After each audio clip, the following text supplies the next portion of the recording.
ሰላም እንዴት ናችሁ? የተወደዳችሁ የእግዚአብሔር ጸጋና ሰላም በያላችሁበት ይብዛላችሁ። ዛሬም እንደተለመደው በአዲስ ትምህርት መጥቻለሁ። ቪዲዮውን ከመጀመራችሁ በፊት ላይክ እንድታደርጉና ለቻናሉ አዲስ ከሆናችሁ ደግሞ ሰብስክራይብ አድርጋችሁ የደውል ምልክቱን እንድትጫኑ በጌታ ፍቅር ጠይቃችኋለሁ። ዛሬም እንግዲህ የእግዚአብሔርን ማስጠንቀቂያ የያዙ ህልሞችን እንመለከታለን። ውድ አድማጮቻችን ብዙ ጊዜ በህይወታችሁ ህልሞችን የምታዩ ከሆነ ይህንን ቪዲዮ እስከ መጨረሻ እንድታዩት አበረታታችኋለሁ። ተባርካችኋል። እግዚአብሔር አሁንም በህልም ይናገራል። የሚናገረውም ሊያስጨንቀን ወይም ሊያስፈራረን ሳይሆን እኛን ለማንቃትና ለማስጠንቀቅ ነው። ግን እነዚህን ማስጠንቀቂያዎችን ችላ ካላችሁ ከምታስቡት በላይ ዋጋ ለመክፈል ጫፍ ላይ እንደሆናችሁ እንድታውቁት ይሁን። ዛሬ የእግዚአብሔርን ማስጠንቀቂያ የሚይዙ 5 ህልሞችን ላካፍላችሁ ወደድኩ። ፈጽሞ ችላ ሊባሉ የማይገባቸው ህልሞች። ከነዚህ ውስጥ አንዳቸውም ካጋጠማችሁ ይህ መልእክት ምናልባት የእናንተን ትኩረት የሚስብ የእግዚአብሔር ዋነኛ ቅስቀሳ ሊሆን እንደሚችል ይወቁ። አንደኛው መውደቅ። የመውደቅን ህልም አልመው ያውቃሉ? ምናልባት ከህንፃ ላይ አሊያም ከዳገት ላይ በድንገት በጨለማ ወድቃችሁ መጨረሻው ወደ ሌለው ጉድጓድ መውረድ። እንዲህ ያሉ ህልሞች መንፈስን የሚረብሹ ናቸው። ምናልባት ከቀን ውሎ ሐሳብ የመነጨ መስሎ እንዳይሰማ መንፈሳዊ ማስጠንቀቂያ ነው። እግዚአብሔር ለህይወታችሁ ከጣለው ጽኑ መሰረት እየወጣችሁ እንደሆነ የሚያሳይ ነው። አሁንም ግን እናንተ መልካም ነገሮችን እያደረጋችሁ እንደሆነ ይሰማችኋል። ነገር ግን በእግዚአብሔር ዘንድ እንዳሰባችሁት አይደለም።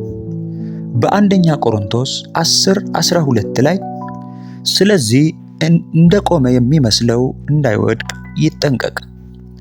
ሳናስተውል መንፈሳዊ ማንነታችንን ከመጣል እንጠበቅ። ይህ ህልም ካሉበት መንፈሳዊ እንቅልፍ ለመንቃት ለአፍታ ቆሞ ማሰላሰልና ልባችሁን ለመመለስ የሚደረግ ጥሪ ነው።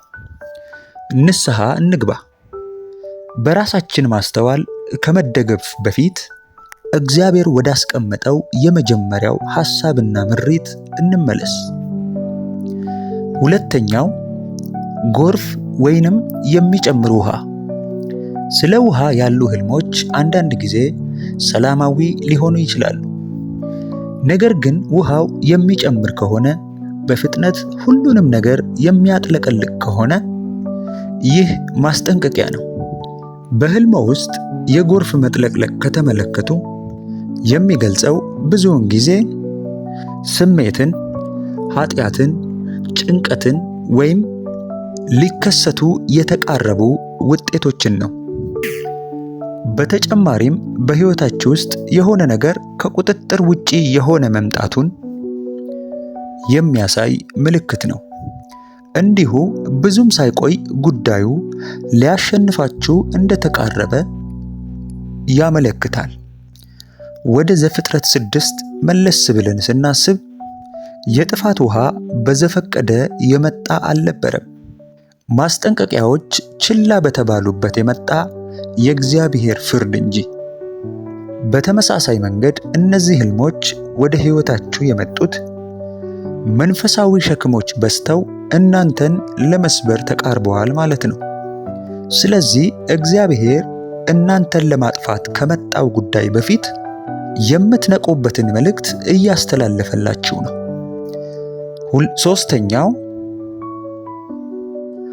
ሶስተኛው የእንስሳት ጥቃት ወይንም አጋንንታዊ መገኘት።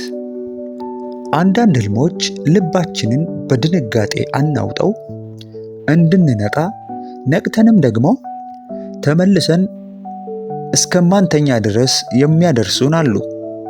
የዱር አራዊት ሲያሳድዱን፣ እባቦች ብቅ ሲሉ ወይም ጨለማ እንደ አጋንንት ተመስሎ ከሆነ ጥግ ላይ ሲመለከተን። እንዲህ ያሉ ህልሞች ከቅዠቶች በላይ ናቸው። የመንፈሳዊ ማስጠንቀቂያና ያለንበትን ቦታ የሚያመለክቱ ናቸው። በመጠን ኑሩ፣ ንቁ። ባላጋራችሁ ዲያብሎስ የሚውጠውን ፈልጎ እንደሚያገሳ አንበሳ ይዞረናል። አንደኛ ጴጥሮስ ምዕራፍ 5 ከቁጥር 8። እንደዚህ ያሉ ህልሞች ብዙውን ጊዜ በዙሪያችን መንፈሳዊ ጦርነቶች እንዳሉ ያሳያሉ። ምናልባትም በአጋንንት ጥቃት ውስጥ ሆናችሁ ሊሆን ይችላል።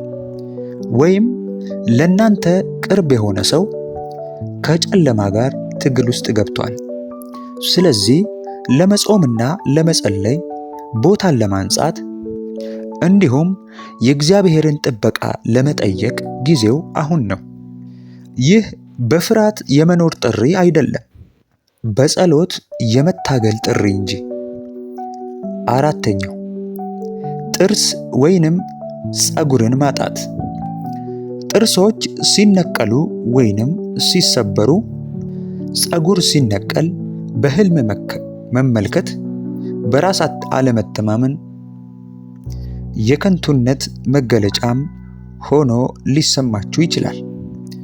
በመንፈሳዊ ዓይን ሲታይ ግን በጣም በጥልቀት የሚሄድ ነው። ጥርስ ወይም ፀጉር ብዙውን ጊዜ የእናንተን ቃላት፣ የእናንተን ኃይል ወይም ጥበብን ይወክላሉ። ልክ ሳምሶን በመሳፍንት 16 ላይ ፀጉሩ የወከለው ነገር እንደነበረ የእናንተንም ጥንካሬና መንፈሳዊ ሽፋን ሊወክል ይችላል። እንዲህ ያለ ህልም ስታይ የመንፈሳዊ ህይወት መዳከምንና በጣም አስፈላጊ ነገራችንን ለማጣት እየተቃረብን እንደሆነ ሊያመለክት ይችላል። ስለዚህ እግዚአብሔር መንፈሳዊ አቅምህን አንድ ነገር እየጨረሰው እንደሆነና ቆም ብለህ ጥንካሬህንና ነገርህን እንድታስመልጥ እድል እየሰጠ ሊሆን ይችላል። አምስተኛውና የመጨረሻው መነጠቅ ወይም ከንጥቀት መቅረት። ይህኛው እጅግ አሳሳቢ ጉዳይ ነው። ብዙ አማኞች የሚወዳቸው ሰዎች ሲነጠቁ፣ ወደ ሰማይ ሲሄዱ፣ ግን እነሱ እዚያው ሲቀሩ አልመዋል። ይህም ከባድ የማስጠንቀቂያ ደውል ነው። ኢየሱስ በዚህ ጉዳይ በማቴዎስ 25 ላይ ስለ 10 ደናግል ሲናገር 5ቱ ተዘጋጅተው ነበር፣ 5ቱ ግን ተዘናግተዋል። ሙሽራው በመጣ ጊዜ ግን በሩ ተዘጋ። ይህ አይነቱ ህልም እርጋታን የሚጠይቅ ነገር ግን በአስቸኳይ ምላሽን የሚጠብቅ የእግዚአብሔር ድምፅ ነው።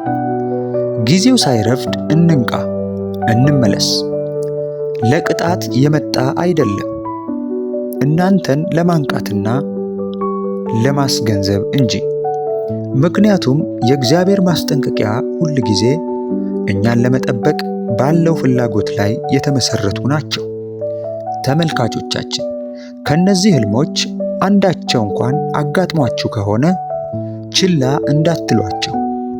እግዚአብሔር እኛን ለማስፈራራት ሳይሆን በቅን መንገድ እንዲመራን፣ እንዲጠብቀንና በከለላ ውስጥ እንድንመላለስ ያስጠነቅቀናል።